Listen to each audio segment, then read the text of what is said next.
Lucas,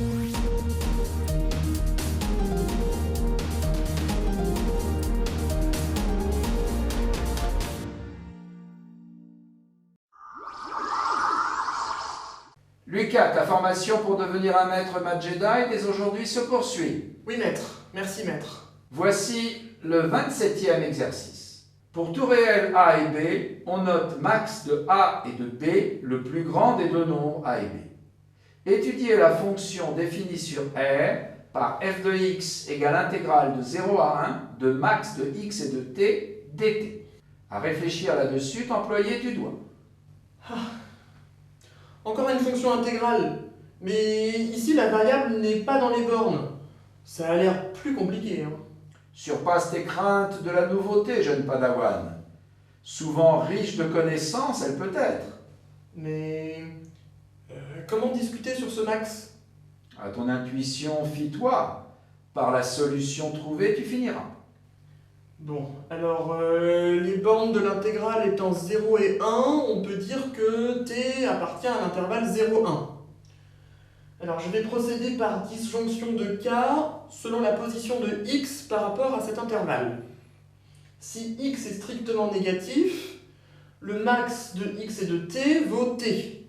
Donc f de x est égal à l'intégrale entre 0 et 1 de t dt, c'est-à-dire t carré sur 2 pris entre 0 et 1, c'est-à-dire 1 demi. Oui. Si x est strictement supérieur à 1, le max de x et de t vaut x. Donc f de x est égal à l'intégrale de 0 à 1 de x dt, c'est-à-dire x carré sur 2 pris entre 0 et 1. Mais maître, c'est bien une primitive de la fonction qui a x associe x. Mais par rapport à quoi intègre-t-on? Ah oui, par rapport à t. D'où l'intérêt de ne jamais se dt oublier d'écrire. Reprenons. Alors, j'ai que f de x est égal à xt pris entre 0 et 1, c'est-à-dire x. Bon, maintenant, si x est compris entre 0 et 1, grâce à la relation de Chasles pour les intégrales, j'ai que f de x est égal à l'intégrale de 0 à x du max plus l'intégrale de x à 1 du max. C'est-à-dire l'intégrale de 0 à x de x dt plus l'intégrale de x à 1 de t dt. C'est-à-dire ceci, et je calcule et j'obtiens cela. Donc si x appartient à l'intervalle 0, 1, j'ai que f de x est égal à x carré sur 2 plus 1 demi. Ces informations maintenant regroupées du doigt. Alors, j'en conclus que pour tout x réel, f de x vaut 1 demi si x est strictement négatif, f de x vaut x carré sur 2 plus 1 demi si x appartient à l'intervalle 0, 1, et f de x égale x si x est strictement supérieur à 1. D'ailleurs, je peux tracer la représentation graphique de la fonction f, et j'obtiens ceci. Une remarque, la fonction maximum de 2 réels peut s'exprimer avec les fonctions usuelles. Si tu vas dans la bonne direction, victorieux tu seras. Et quelle est cette direction, maître? Celle de l'écart.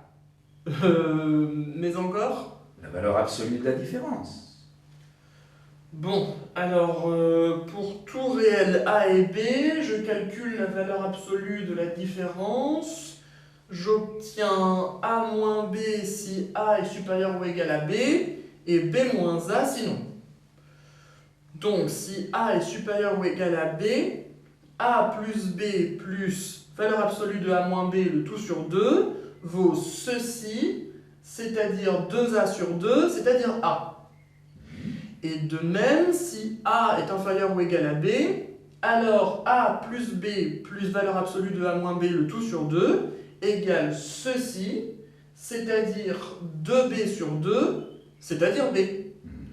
Donc, je peux dire que le max de a et de b est égal à a plus b plus valeur absolue de a moins b, le tout sur 2. Et selon toi, le minimum de a et de b vaut combien? Eh bien, je dirais A plus B moins valeur absolue de A moins B, le tout sur 2. Autre chose à dire, tu as? Non, maître.